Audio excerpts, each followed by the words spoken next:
The rain poured relentlessly over the flooded streets of Gwarinpa, Abuja. Puddles swallowed the cracked sidewalks, and the sky hung low, heavy with grey clouds. Amid this wet chaos, a lone figure walked steadily, Amaka Okoro, her simple slippers squelching with each step.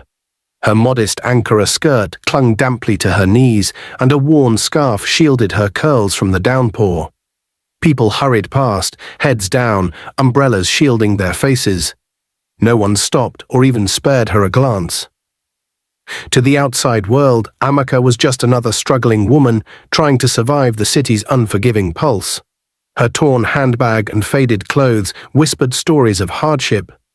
But beneath that quiet exterior was the daughter of Chief Okoro, the richest man in Abuja, a titan whose oil refineries and real estate holdings stretched across West Africa. Amaka carried a secret. She was not the invisible woman the world saw. She was royalty, veiled in humility. And she was here by choice. One evening, as she crossed a flooded junction, a sleek silver SUV slowed beside her. The window rolled down, revealing a calm, determined face, Chinedu Eze. His shirt sleeves were rolled up, raindrops glistening on the fabric, his eyes sharp with ambition. "Are you all right?" he asked, voice steady despite the storm. Amaka hesitated but nodded and slid into the car. The scent of leather and fresh ambition filled the air. Chinedu spoke of his dreams, building a logistics empire from scratch, hustling through contracts and late-night meetings, sharing a small apartment in Abuja with cousins. He didn't ask about her past, and she let him believe she was just a struggling fashion designer. As days turned into weeks, their conversations deepened. They walked together through Yola market stalls, shared meals under flickering streetlights, and found solace in each other's company. To Chinedu, Amaka was simply a woman of substance, not a name or a title. 6 months later, under the muted glow of a quiet evening, Chinedu proposed, not with diamonds or fanfare, but with honest hands and an earnest heart. "I don't have much," he said, "but I will build something for us. I will protect you." Amaka smiled, not because she needed protection, but because she saw in him a kindred spirit, a dreamer hungry for more than wealth. She said yes. Their marriage was simple, absent the headlines that usually followed the rich. Amaka moved into a modest flat in Wuse, cooking and ironing Chinedu's shirts before his meetings.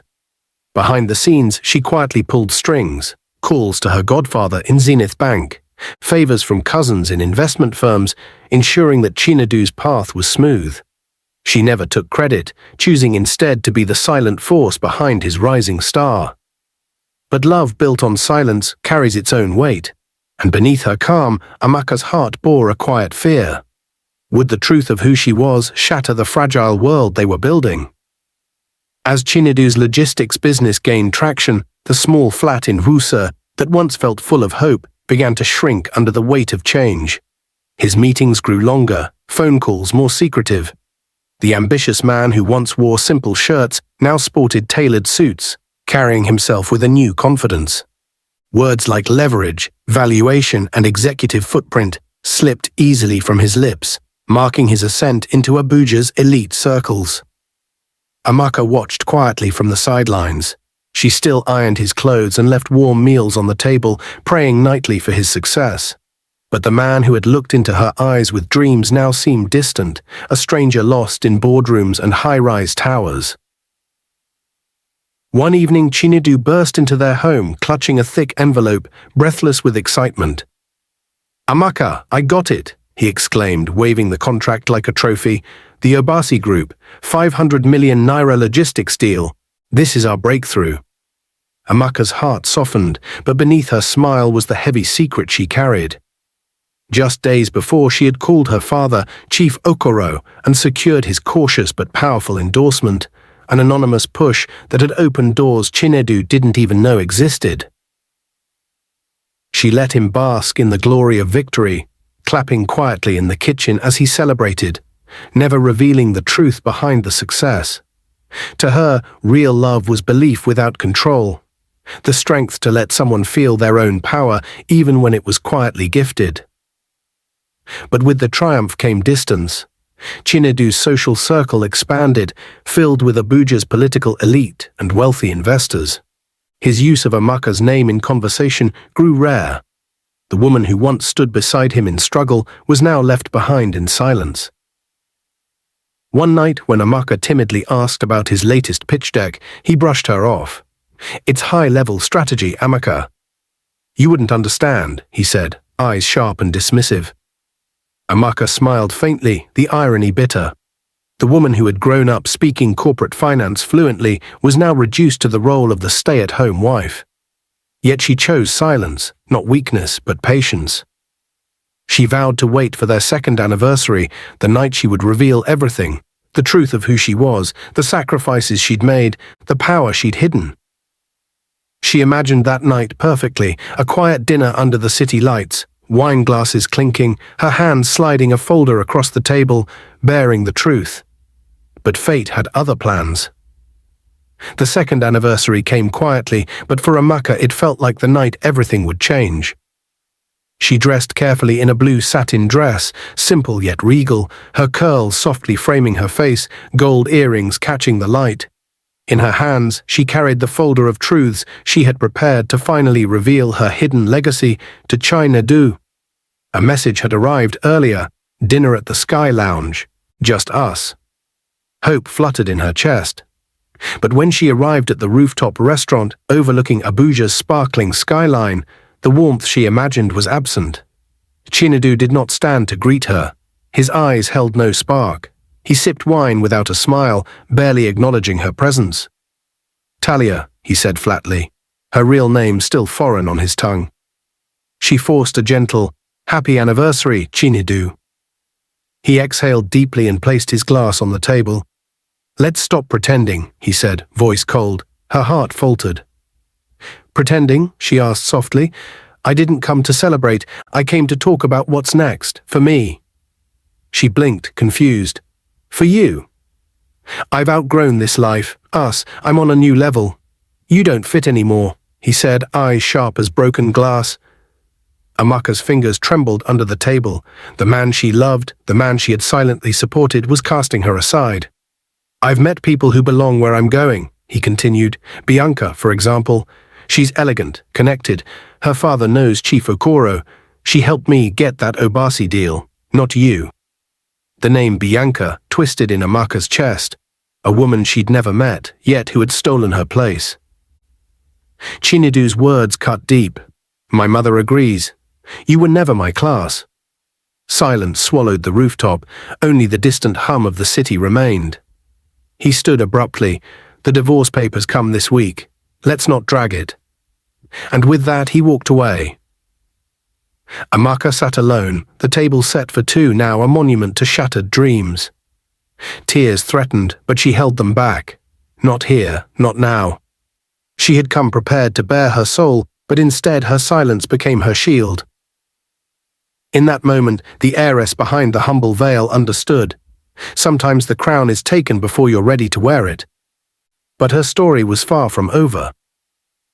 As Amaka sat alone, the weight of rejection pressing down, a calm voice interrupted her thoughts. "Is this seat taken?" She looked up into the eyes of a man in a navy blue suit. Michael Abubakar, a respected figure connected to the very Obasi group that had helped Chinedu rise.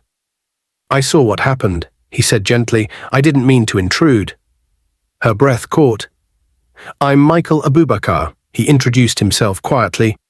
Recognition flickered in her eyes. "The Obasi group?" He nodded. "Yes, and I need someone to help me escape an arranged marriage. Ironically, to Bianca." Amaka's eyes widened. "I'd like to offer you a deal. A 1-year contract marriage. Publicly, nothing more. I'll compensate you. No strings, no expectations." Amaka stared, torn between disbelief and cautious hope. "Why me?" she whispered. Michael smiled faintly. "Because you look like someone who just lost everything. And so did I." In the ruins of a love built on silence and lies, Amaka found a lifeline, a chance to rebuild not just her name, but her power. That very night, she vanished from her previous life. She changed her number, closed old accounts and took only a few essentials: a sewing machine, a sketchbook, and her unyielding will. In a small rented studio in Gwarinpa, she began again. No interviews, no selfies, just art. Bold, soulful designs whispered stories of pain, resilience, and rebirth. Buyers called quietly, stylists murmured her name. Her brand, once hidden, began to flicker like a secret fire across Abuja's underground fashion scene. And Michael? He stood beside her, not as a savior but as an ally. Together they navigated the delicate balance of necessity and hope, bound by a contract but driven by something deeper. Amaka was no longer just a shadow behind a man's dream. She was becoming a storm. Months passed and Amaka's brand blossomed in the shadows, until the night of the Obasi Gala at Jabi Lake, Abuja's most glittering social event. Under strings of fairy lights and flashing cameras, the city's elite gathered, dressed in their finest. At the center stood Bianca Anya, radiant in an extravagant gold gown, her smile as polished as her reputation. Her hand rested possessively on Chinedu's arm, their laughter a soundtrack to their shared triumph. Bianca had woven a web of lies, claiming to be the mastermind behind the very designs Amaka had created. She signed endorsement deals, gave interviews, and basked in stolen glory. Chinedu believed her, intoxicated by her charm and connections. But through a quiet side entrance, Amaka appeared, calm, poised, dressed in a striking black gown, her hair pulled back. Beside her, Michael Abubakar stood tall, an unspoken promise of support. As Lady Hadiza Abubakar, Michael's mother, caught sight of Amaka, her gasp echoed around her cousin. Whispers swirled. The girl in the simple dress, the one with Chinedu. But that can't be the designer. Bianca didn't falter. She swept toward Amaka, voice sweet but sharp. "I would have sent you one of my designs to wear," she mocked, "but I suppose basic suits you." Laughter bubbled from the crowd. Amaka's lips didn't move. Her eyes found Chinedu's, cocky, smirking, but unsteady. Then she spoke, voice steady and clear. "She's lying." Bianca froze. The room hushed. "I am Amaka Okoro," she declared, "founder and designer of the brand you all praise."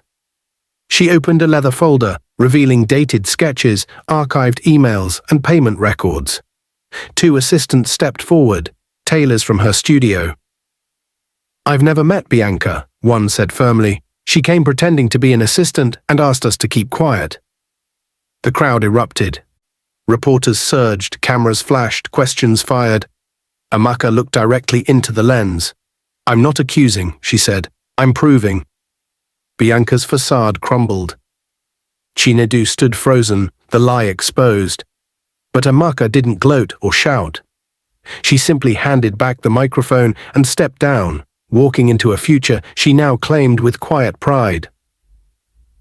The morning after the gala, headlines across Abuja and beyond screamed the truth. Bianca Anya exposed as a fraud, and Amaka Okoro, the true creative force, finally revealed. The internet exploded with support for Amaka. Blogs that once speculated anonymously now reversed their stance, praising her vision and resilience. Investors who had hesitated reached out, eager to back her brand. Meanwhile, Chinedu and Bianca's world began to crumble. Magazine deals were cancelled, endorsements withdrawn, and social media turned from praise to scorn. Chinedu's company stock plummeted, his elite social circles closed their doors, and Bianca disappeared without a trace, her final words laced with bitter venom. "You used me to climb, I used you to shine. We're even." Amaka said nothing publicly. She gave no interviews, offered no bitterness, only steady, purposeful movement. She sent quiet thank you notes to those who had believed in her silently, including the Stonebridge Group, whose early faith had sustained her. In the quiet halls of Banana Island, Chief Okoro read the headlines in his morning robe. For years he had stayed silent, but now he stood before cameras flanked by board members and security. "I wish to clarify," he announced calmly, "that Amaka Okoro, also known as the designer behind the Talia brand, is my daughter, blood of my blood." Her silence, he said, was never weakness but wisdom. The crown she wears, he continued, was not given. She built it, and I, who once questioned her, now stand fully behind her, as father, as ally, as witness. Across Nigeria, jaws dropped. The heiress who walked unnoticed in the rain had risen on her own terms. Yet not everyone celebrated. In a quiet villa on the outskirts of Asokoro, Lanra Abubakar, Michael's jealous stepbrother, seethed with envy. "She made you look soft," he hissed to Michael one afternoon. "You let a divorce and a fraud ruin your image." Michael smiled quietly. "No," he said, "she saved it." Lanra's bitterness had fueled earlier attempts to discredit Amaka, but now he had nothing but envy and regret. Amaka, however, rose with grace. She launched a scholarship fund for young designers from underserved communities. She sent a handwritten letter with a generous endowment to her old literature teacher in Gwarinpa, who once gifted her a sketchbook and whispered, "Dreams stitched in silence can still change the world." And perhaps her boldest move came when she delivered a velvet box to Lady Hadiza Abubakar. Inside, a rare handcrafted brooch. A note read, "Because grace is louder than status, Amaka." Lady Hadiza stared long at the note, and then she wept. The city buzzed behind them, but on the serene shores of Jabi Lake, Michael Abubakar and Amaka Okoro walked hand in hand beneath a gentle breeze carrying the scent of salt and earth. The noise of Abuja felt distant here, replaced by the calm rhythm of the water lapping at the shore. "You've changed everything," Michael said softly. Amaka smiled, steady and sure. "No," she replied, "I just took back what was already mine." He stopped, reaching into his coat pocket. From it, he pulled a small folded piece of fabric, her first sketch, folded into the shape of a heart. "This was on your desk the first day I came to your studio," he said, his voice thick with meaning. "I've kept it." Her throat tightened. This was no ring, not yet, but it spoke of intention, patience, and respect. "I don't need Talia," he said quietly. "I want you. No contracts, no deals, just truth. Just us." For the first time, Amaka didn't hesitate. Here stood a man who loved her, not for a story or a name, but for her strength, silence, and scars, the storm she had weathered. The world outside kept spinning, but in that moment, two imperfect souls stood ready to begin anew. Months later, in a quiet villa in Maititama, Amaka and Michael held a private wedding. No press, no spectacle, only family, friends, and those who knew the battles they had fought together. Chief Okoro walked his daughter down the aisle in traditional agbada, pride shining in his eyes. "You've carried our name with more honor than I ever did," he whispered, giving her away. Lady Hadiza handed Amaka a hand-embroidered scarf, her mother's initials stitched into the fabric. "For strength," she said softly, "because you taught me what strength truly is." Amaka's brand expanded beyond Abuja, to Paris, Accra, New York. Yet with every triumph she remained rooted, visiting community schools, sponsoring design programs, sitting on mats with apprentices learning their first cuts of fabric. She launched a fashion exhibit at the National Museum in Abuja titled "Her Silence Was Her Sword." The centerpiece was her original sketchbook. Beside it, a handwritten note. "To every woman who gave when no one clapped. To every heart that broke in private but healed in power. This is yours too." Back in Gwarinpa, Auntie Moyo hung a framed photo of Amaka with a young girl from the scholarship program. Underneath, she wrote, "She didn't just rise, she reached back." On streets once flooded with doubt, where Amaka once walked in broken slippers, now stood a billboard. Amaka Okoro, designing grace, forged in fire. Her story no longer whispered, it roared, not for revenge, but for redemption. Not to prove her name, but to show that even veiled crowns can rise. Months after her private wedding, Amaka's life moved with a new rhythm, one of purpose, power, and promise. Her fashion house was no longer just a label. It had become a movement. Each collection carried stories stitched in resilience and truth. Garments that spoke of pain turned to strength, silence transformed into voice. Across Nigeria and beyond, young designers looked to her as a beacon. Girls in Makoko, who once sketched dresses on chalkboards, were now enrolled in her mentorship programs. Boys in Kaduna, dreaming of a world beyond tailoring, interned at her Abuja studio. Her story rippled like a quiet fire through communities once forgotten, proof that grace and grit could rewrite destiny. One evening, after a gala in Marrakesh, Michael held Amaka's hand as they walked beneath hanging lanterns along a garden path. Pausing beneath a flame tree, he pulled a small ring wrapped in gold thread from his pocket. "Simple," he said gently, "intentional.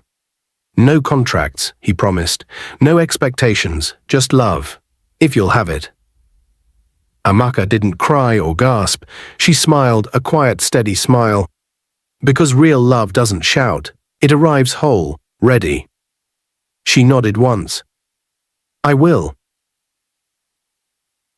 Their wedding, held in a quiet villa in Ikoyi, Lagos, was intimate. No press, no spectacle, just family, friends, and the few who had witnessed the battles they'd won. Chief Okoro walked his daughter down the aisle, pride radiating in every step. Lady Hadiza placed a hand-embroidered scarf on Amaka's shoulders. "For strength," she said softly, "because you taught me what strength truly looks like." Amaka's life had transformed, but she never forgot where she started. Her humility remained her greatest strength. Her silence was her sword. And the crowns once veiled by rain now shone bright for all to see. As Amaka and Michael built their life together, the past lingered quietly, but it had not forgotten her. One afternoon in Victoria Island, Amaka stepped out of a press interview, the afternoon sun casting long shadows. Waiting by her sleek black SUV was Chinedu, thinner, paler, yet unmistakably him. He removed his cap slowly, eyes heavy with regret. "Please," he said, voice shaking, 5 minutes. Amaka remained silent. "I was wrong," he confessed, voice cracking. "I didn't know who you were, what you were, but it wasn't even about your name." He swallowed hard. "You believed in me before anyone else did." A long silence hung between them. "I thought I wanted power," he continued, "but I walked away from it, all of it, from you, and chased a lie." Tears shimmered in his eyes. "I never stopped thinking about you." Amaka's gaze was steady, neither warm nor cold, but final. "You left me," she said quietly, "for a mask, and I became a mirror." Chinedu's throat tightened. "Is there any part of your heart left for me?" She shook her head gently. "There isn't." Without anger or bitterness, Amaka climbed into her car and closed the door. She drove away with dignity.